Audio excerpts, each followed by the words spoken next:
ng bayan, maasahan anumang panahon. Magandang araw po sa ating lahat. Ngayon ay araw ng Linggo, June 8, 2025 at narito na ang pinakahuling update sa magiging lagay ng ating panahon at sa binabantayan nating low pressure area na nasa loob pa rin ng ating area of responsibility.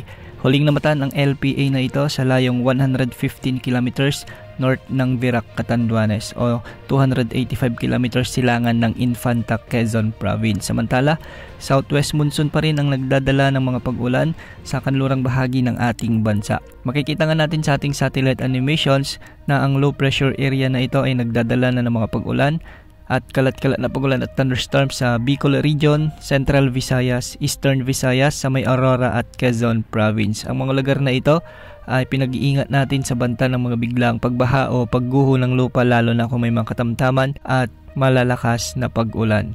Ayon sa Pag-asa, mababa pa rin ang tsansa nito o nasa katamtaman ang tsansa nitong lumakas bilang bagyo sa susunod na 24 oras. Ngunit sa mga susunod na araw ay hindi inaalis ang posibilidad na lalakas ito bilang bagyo at hihilain ang habagat. Ibig sabihin nito magkakaroon tayo ng tinatawag na enhanced habagat kung sakaling mas lumakas pa ang LPA na ito bilang bagyo at tatawagin nating bagyong Auring. Hindi naman nakikitang tatama ito sa ating bansa kung sakali mang lumakas bilang bagyo, ngunit malalakas hanggang sa matitinding pag-ulan naman ang inaasahan sa kanlurang bahagi ng bansa dahil nga sa paghila nito sa ating southwest monsoon.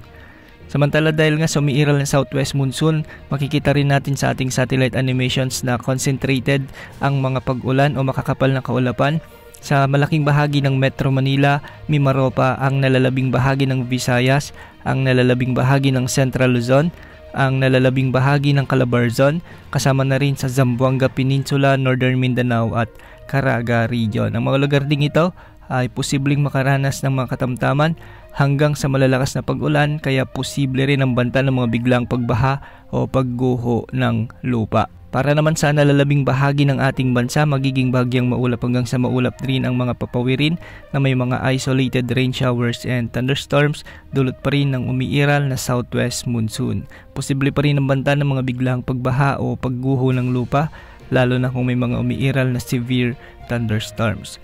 Para naman sa lagay ng mga pag-alon sa ating karagatan, ang buong baybayin ng ating bansa ay posibleng umabot sa 2.1 meters. Ibig sabihin nito walang nakataas na gale warning sa anumang bahagi ng ating karagatan. At narito naman ang heavy rainfall outlook. Dahil sa pinagsamang epekto ng low pressure area at southwest monsoon, asahan ang mula 50 hanggang 100 mm na pag-ulan ngayong araw sa Zambales, Pampanga, Bataan, Bulacan, Metro Manila, Rizal, Cavite, Laguna, Batangas, Camarines Norte, Quezon Province, Camarines Sur, Catanduanes, Albay, Sorsogon, Occidental Mindoro, Palawan, Antique, Masbate, Iloilo, Guimaras at Negros Oriental or Occidental. Ang mga lugar na ito ay posibleng makaranas ng mga katamtamang pag-ulan, kaya posible ang mga pagbaha at pagguho ng lupa. Mag-ingat po ang lahat. Laging umantabay sa ating channel para sa mga susunod na updates. Yan ang update sa lagay ng panahon. Ito po ang weather update ng bayan, maasahan anumang panahon.